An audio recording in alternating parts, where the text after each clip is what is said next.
it, but we need your support now more than ever.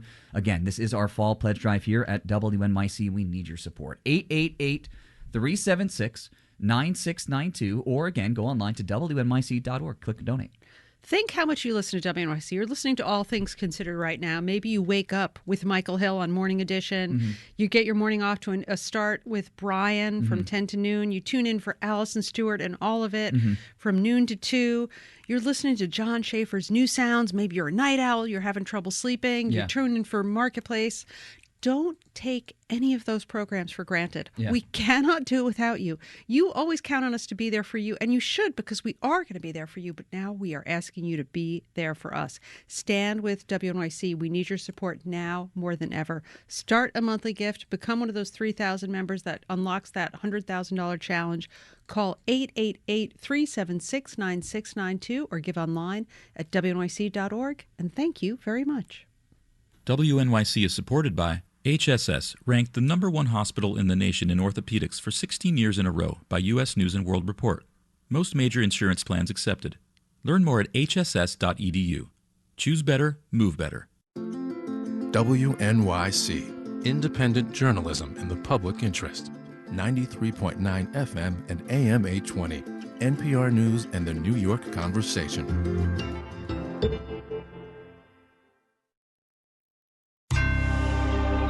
Marketplace is supported by UKG. Their HR, pay, and workforce management tools help business leaders empower their people. UKG. When work works, everything works. UKG.com/work.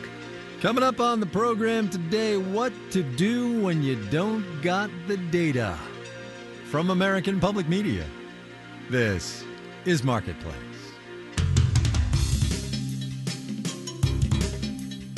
Marketplace is supported by Odoo, dedicated to providing software designed to scale with businesses. Odoo's programs for manufacturing, accounting, and more aim to provide building blocks for creating a custom software suite. Odoo, what businesses need. And by U.com, AI search infrastructure for the enterprise, helping replace complex workflows with LLM-agnostic custom agents and APIs designed to reason, act, and offer accurate outputs, all while being context-aware. YOU.com/marketplace. And by Drexel University, whose cooperative education program provides students with opportunities to explore future careers and gain professional experience before graduation. More at drexel.edu.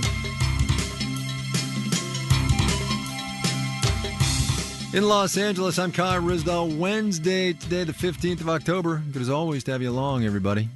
One navigates the fortunes of this economy at this moment with more than a little bit of uncertainty. The government being shut down means we're not getting the data stream that we are used to. And of proximate interest to us right now, the monthly report on retail sales and business inventories that the Commerce Department is due to deliver, but won't tomorrow morning. So we and everybody else are turning to private sector data, in this case about supply chains, which are slowing down. Marketplace's Justin Ho reports the Logistics Managers Index for September has fallen to its lowest level since March. September and October are typically the months when Ken Giddin likes to bring in holiday inventory for the men's clothing store he runs in New York called Rothman's. So much of our business is, big purchases like, suits and sport coats and things like that. So people want to buy those before the season ends. But this year, Giddin says he had a couple of reasons to stock up early. For one, demand has been strong. We do deal with a higher-end client because we sell luxury goods, and the higher-end client seems to be less affected by the ups and downs of the economy, especially with a strong stock market. Giddin says the store has also been trying to get as much product on its shelves as it can ahead of tariffs. Sometime where we might have bought 30 suits from a guy, we bought 300 this year. So we've been well positioned for this season. Lots of business owners stocked up early this year, but that's largely over. The Logistics Managers Index found that transportation utilization didn't grow at all last month. For the month of September, that is highly unusual. That's Zach Rogers, a professor of supply chain management at Colorado State University, who puts together the Logistics Managers Index. He says many businesses didn't need to transport goods last month. Essentially because everything's already here. There's nothing to do. We pulled everything forward to get ahead of tariffs. And now stuff is sitting there and hopefully consumers buy it. Rogers also surveys business owners about their future inventory levels, and many of them are nervous about consumer demand. When we ask our respondents, where do you see this going over the next 12 months? We see that inventory level predictions are pretty low. That's because businesses also expect their cost to rise, largely because of tariffs. That cost will have to be passed along, probably to consumers. And because consumers tend to buy less when things cost more, retailers will bring less inventory in. And Rogers says that will cause distress throughout supply chains, whether it's trucking companies, wholesalers, or warehousing companies. Nick Dyer runs Ocotillo Capital Partners in San Antonio, Texas. It builds warehouses, mostly to serve cross-border trade, and it's had a new project in the planning stage for a few years. It's a 160,000 square foot building that we have designed, and we could get built within 12 months if we started, soon. Problem is, Dyer says the manufacturers that rent space in his warehouses aren't all that interested in signing leases longer than a year or so. Most tenants are not willing to make those long-term commitments right now, like a 3 or 5 or 10-year lease, because they just don't know what the future holds. So Dyer says his company is holding off on building because he doesn't see long-term demand for warehousing space picking up anytime soon. Until there's an indication from the Trump administration that we're going to settle on something as a country in terms of the tariff relationships with all these foreign trade partners, that uncertainty is going to be there. Dyer says he expects this slowdown to last until at least the summer of 2026. I'm Justin Ho for Marketplace. The Federal Reserve releases its Beige Book 8 times a year, including today. And if you're thinking right now, wait, Kai, the government's shut down, how is this happening? A reminder that the Fed is self-funded. Anyway, the word tariff shows up 64 times in this edition, and businesses are clearly feeling the pressure. So we've taken a page from the Fed's book, if you will, and put together a marketplace beige book of sorts. First up, Todd Adams. He's the president of Sanitube. The market and myself and I think my industry peers, we handle this news differently than we did back in last spring. We've realized that a lot of this shouting, a lot of this noise kind of gets dumbed down by the time it gets written into law. At least during this administration, this is going to be a constantly fluctuating environment. And I think the key is to be flexible and responsive and stay in tune with what's happening, but do not overreact. In the face of uncertainty and unpredictability, cash remains king. That is the way that we're operating. We're just keeping larger than normal cash reserves for the unexpected, for the speed bumps along the way. We were looking at opening new distribution centers. We were looking at expanding into new product lines. All of that requires cash that we're basically conserving at this point. Lastly, I don't like, the changing of the moving around of the goalposts, if you will. The laws change on a daily, on an hourly basis, and you don't really know where to turn. There's no guidance and there's no roadmap. And I'm not saying life is always going to be laid out in front of you, but the government should be there to provide guide rails and to sort of provide a stable environment for companies to thrive. And right now, we're not seeing that stability, and that is concerning. A concerned Todd Adams, the president of Sanitube. Stainless steel valves and tubes is their game. Let's do the numbers. Dow Industrial's down 17 points today, more or less unchanged, finished at 46,253. The NASDAQ up 148 points, 0.2%, 22,670. The S&P 500 gained 26 points, 0.4%, 66 and 71. Walmart is teaming up with OpenAI to let people shop the retailer's virtual aisles using ChatGPT. Walmart rang up 1.7% today. Another rosing set of earnings for some big banks today. Morgan Stanley beat analyst profit estimates and found 4.7% in the couch cushions. Bank of America beat estimates as well and raised its income forecast for the year. Climbed 4.4%. Did B of A. Bonds down. The yield on the 10-year T-note rose 4.03%. You're listening to Marketplace. Marketplace is supported by The Economist. Introducing The Economist Insider, a new video offering with twice-weekly shows featuring in-depth analysis and expertise to make sense of an increasingly complex and turbulent world. More at economist.com/insider. And by Yubico, makers of the YubiKey, protecting the applications and accounts that people and businesses rely on every day. YubiKey helps stop phishing attempts and hackers. YubiKey, still undefeated, the original passkey. More at yubico.com. And by Schwab. Schwab knows that investors want control of their financial future. That's why when it comes to wealth management, Schwab is dedicated to giving investors more choices. More at schwab.com.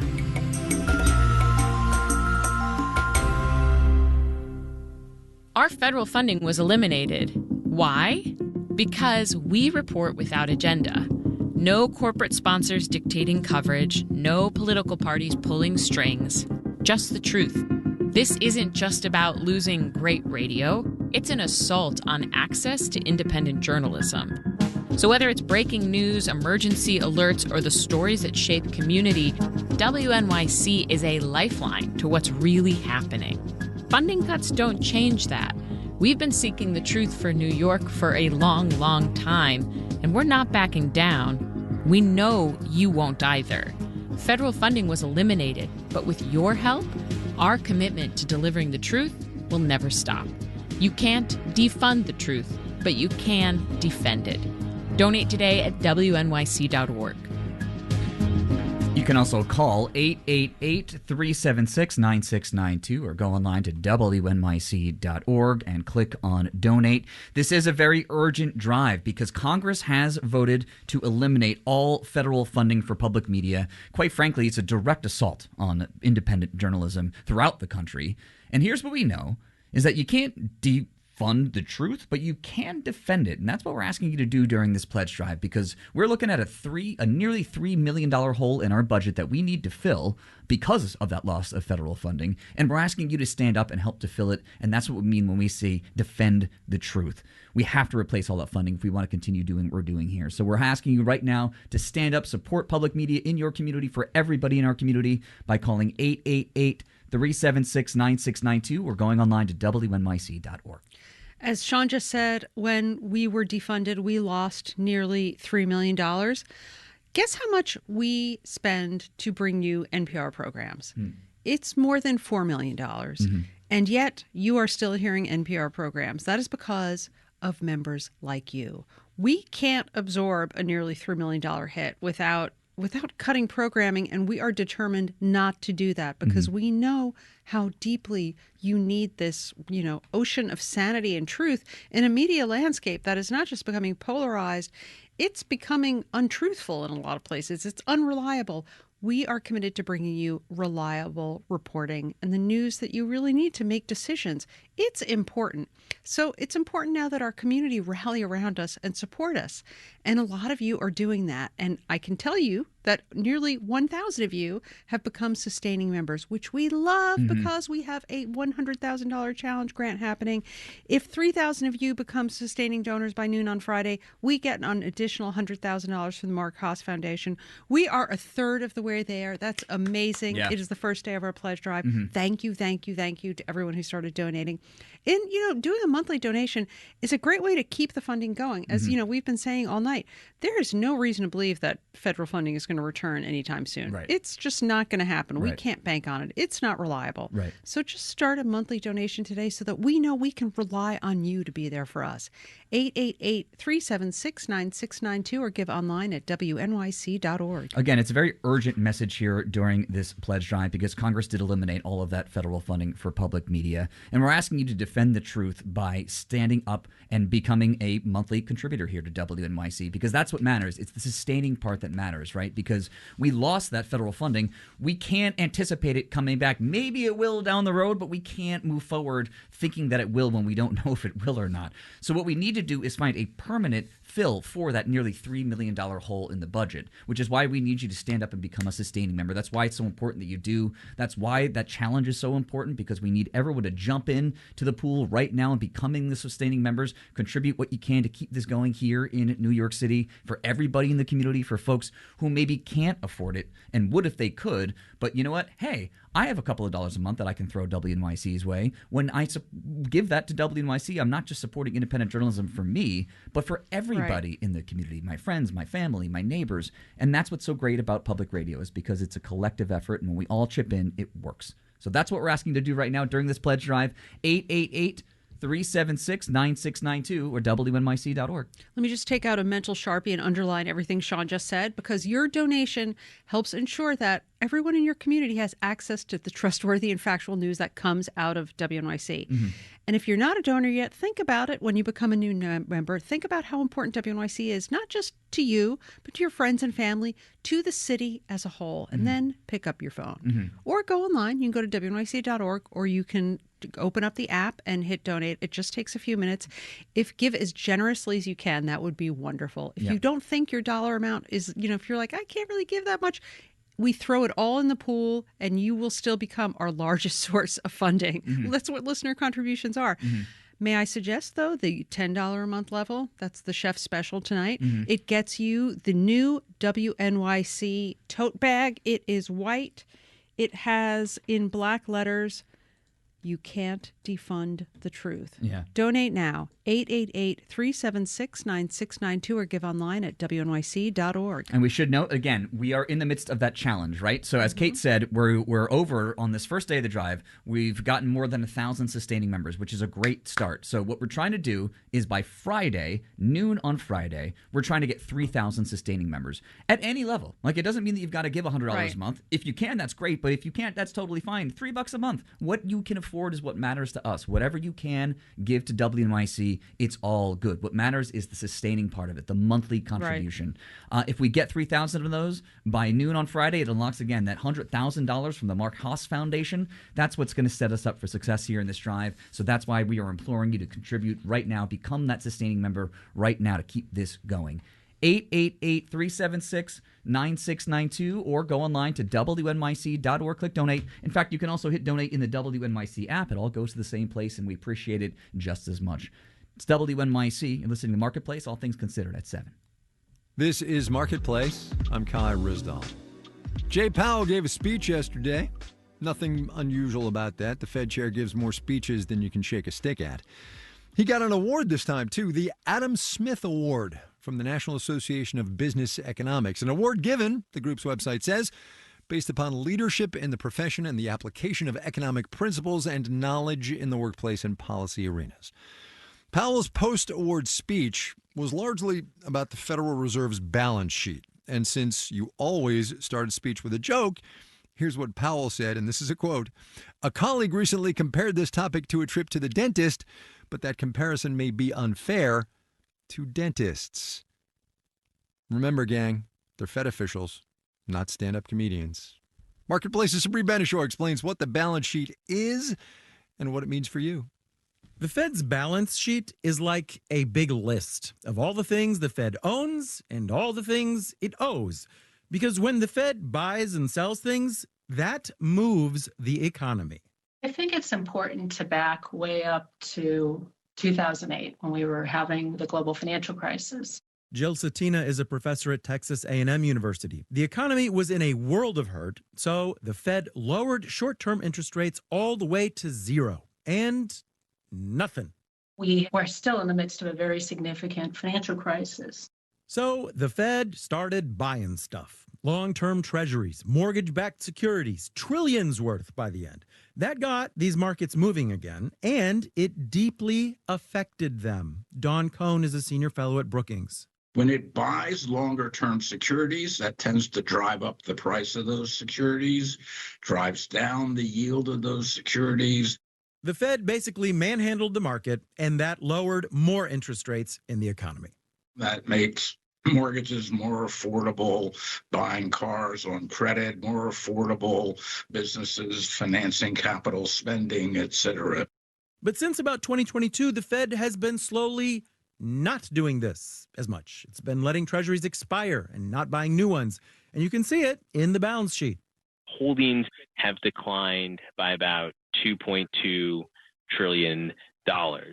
Martin Tobias is a strategist at Morgan Stanley. The Fed does not want to manhandle markets anymore. It doesn't see the need. So it's been slowly lightening its touch. In New York, I'm Sabri Benishore for Marketplace. With the absolutely necessary caveat here that it is way, way too early for anybody to actually start their holiday shopping because it's October. There is a planning question to be had. What's your gift budget going to be this year? If you're planning on skipping a stocking stuffer or two, you've got some company. Holiday shoppers say they're going to spend about 10% less this year than last. That's according to a survey from Deloitte. Gen Z in particular, feeling particularly thrifty. The youngest generation in the workforce says they're cutting their gift budget by 33%. Marketplace's Matt Levin has more on that one. Last year for the holidays, 25-year-old Summer Bryant and her roommate bought each other CDs. Yeah, CDs. Those easily scratched compact discs us older millennial dinosaurs put in our Sony Discmans on the way to Blockbuster Video. I think one of them was Surfa Rosa, the Pixies. She really loves PJ Harvey, Fiona Apple, that sort of thing. Gen Z's love affair with all things 1990s is well documented. But there's another reason a CD is a great Gen Z gift in 2025. It's relatively cheap, at least compared to the rising price of groceries or rent. Bryant pays $2,000 a month for her room in a New York apartment. I think that it's probably a common understanding among most people my age that the gifts are going to be cheaper. It's not just housing costs and inflation hitting Gen Z especially hard. This year, it's also job security. Brian McCarthy is a retail strategist with Deloitte. Those coming out of college are seeing a very tricky labor market at the moment. McCarthy expects Gen Z shoppers to really go after value this holiday season. Think discount in secondhand stores, or maybe they avoid shopping altogether. DIY gift or do it yourself, 67% of Gen Z shoppers are saying they're going to look to actually make a gift this year. Wonder if burning a CD counts as making your own gift these days. I'm Matt Levin for Marketplace.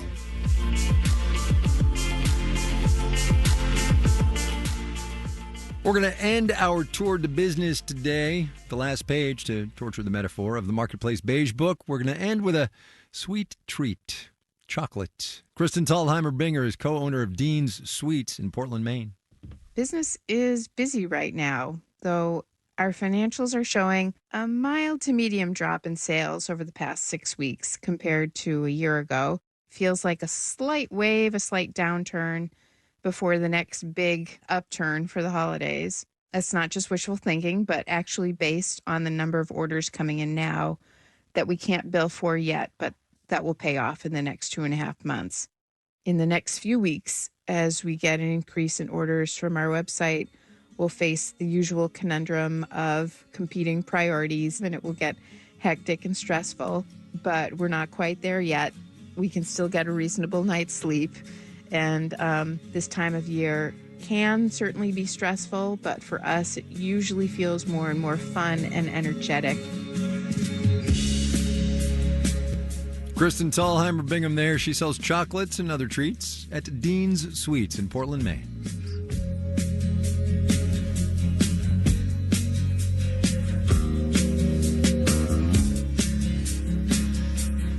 Marketplace is supported by Amazon Business, dedicated to helping businesses save time on office tasks and empower leaders with business buying solutions that support teams to focus on growing the business. Learn about smart business buying at amazonbusiness.com.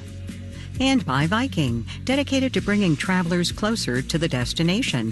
Viking offers a small ship experience with no children and no casinos. Discover more at Viking.com. All right, we got to go. Too much me talking, not enough time. Our media production team includes Brian Allison, Jake Cherry, Justin Dueller, Drew Jostad, Gary O'Keefe, Charlton Thorpe, and Juan Carlos Dorado. Jeff Peters is the manager of media production. I'm Kai Risdall. We will see you tomorrow.